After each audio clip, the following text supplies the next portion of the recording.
Hey guys, it's Madison Estes. Welcome back to my channel. Today I'm going to be reviewing the horror comic The Low, Low Woods by Carmen Maria Macado, illustrated by Denny.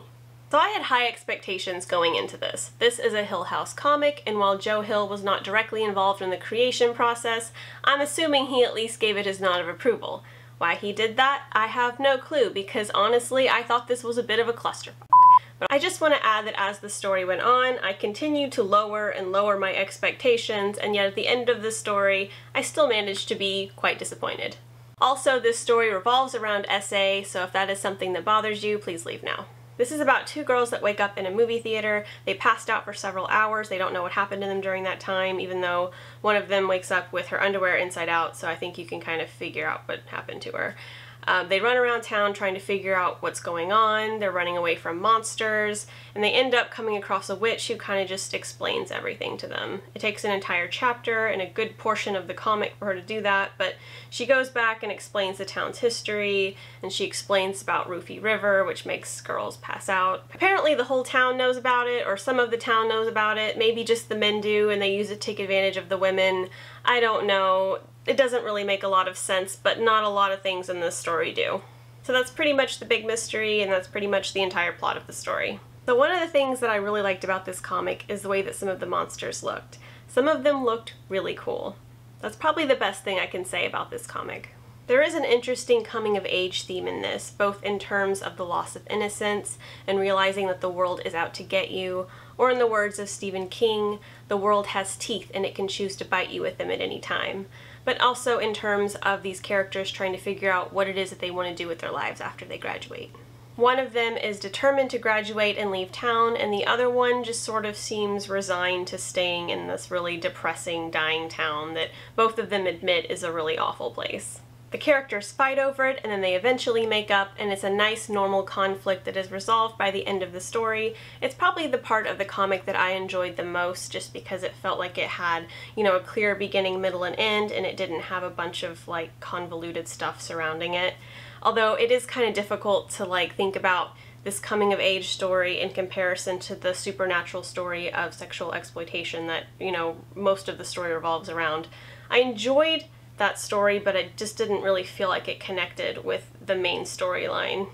I don't know.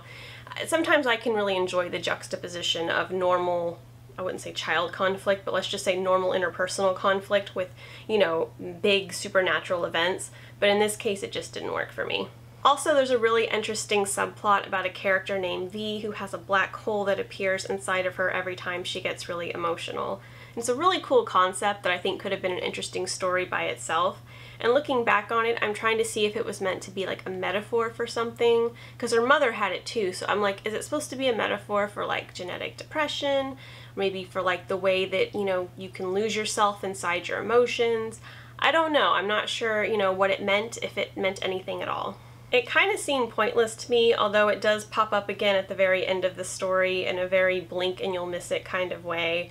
It's utilized as a plot device to help them get rid of some of the monsters.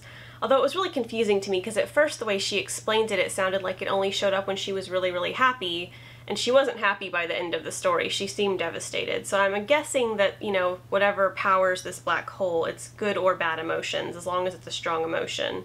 It didn't really explain that in the story. I guess we were just supposed to figure that out.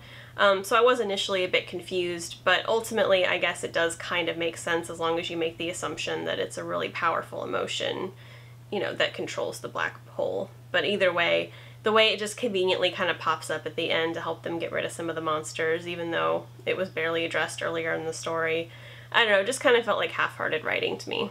I read some of the reviews online to see if I was the only one that was confused, like maybe there was just parts of the story I didn't understand, but it seems like almost everyone was at least somewhat confused by reading this story. Someone said The Low, Low Woods was feminist, dark, and oh so gay. This same person said that the story was kind of confusing and the artwork wasn't that good, but then they still gave it 4 stars.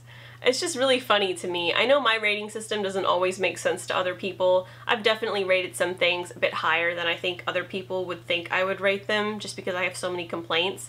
But if you think that the story's confusing and the artwork didn't do it for you either, I just don't understand how you could give something like that 4 stars. That's just a real head scratcher for me. And there was a lot of reviews that did this. It really surprised me how many people were like, oh yeah, the story's confusing, the story elements don't really come together. 4 stars! Like, I didn't think any part of this comic was 4 stars, much less the entire comic itself, so that was interesting. The main characters in this story seemed really moody except for V. I didn't really connect with any of them. You know, the teenagers just seemed really depressed and cynical. The parents seemed devoid of all personality. The monsters don't really seem fully sentient or like they have any kind of specific agenda. They just seem to kind of attack at random. And then the men who commit the really heinous actions in this story all seem like very one-dimensional, stereotypical villains that are just completely unapologetic despite the horrible things that they do. Just really uninteresting characters. I just didn't really care for any of the characters in this story. So I saw some mixed reviews with some people saying the world building was terrible and some people saying they loved it. Personally, I think people are confusing world building with atmosphere. The atmosphere was great. The atmosphere was really interesting. It had a lot of like folk horror elements and a lot of like mysterious elements. Again, they don't really come together at the end in a way that makes a lot of sense, but like, it's cool. The atmosphere is cool, but like the world building itself is really messy and convoluted. To devote nearly an entire chapter to the witch just exposition dumping the entire time and telling them backstory just really harmed the pacing to me, and it felt really lazy. It felt like there are better, more organic ways that these characters could have come across that information, ways that would have given them agency and the ability to, you know, find this information and have to search for it, rather than just coming across the witch that's just gonna explain everything to them like this is a fairy tale. Also, the skinless men and the deer woman were really interesting elements, probably the most interesting elements in the story, but like, it just didn't really feel like it was in sync with the rest of the story. And they kind of just seemed to pop up whenever it was convenient to scare the girls or threaten them, and then just kind of disappear when it was convenient. They didn't really seem to have an agenda or anything going on, or if it was, it wasn't particularly overt or understandable, and it was just kind of annoying. And it's also like, how do these girls live in this town their whole lives and like never see these creatures before? I literally just thought of that just now.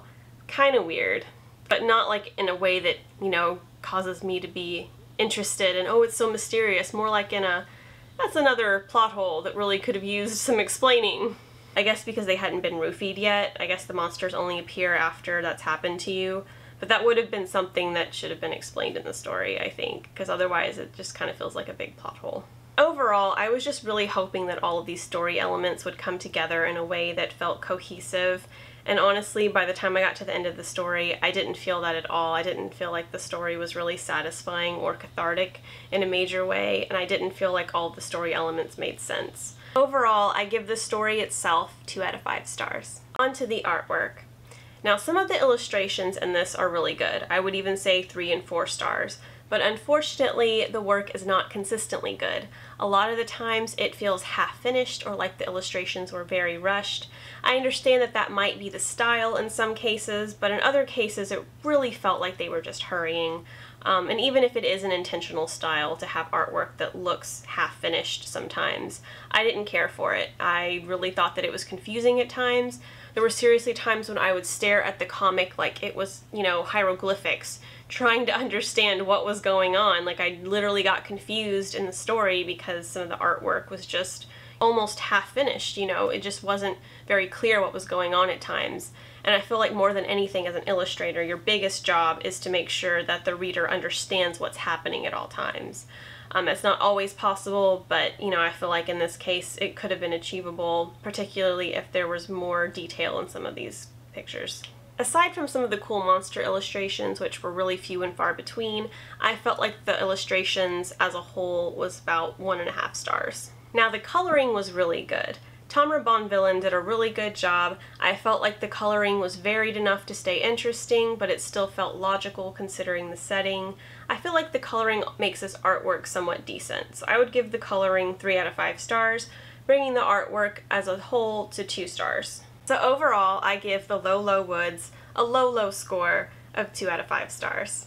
I would skip this one, you guys.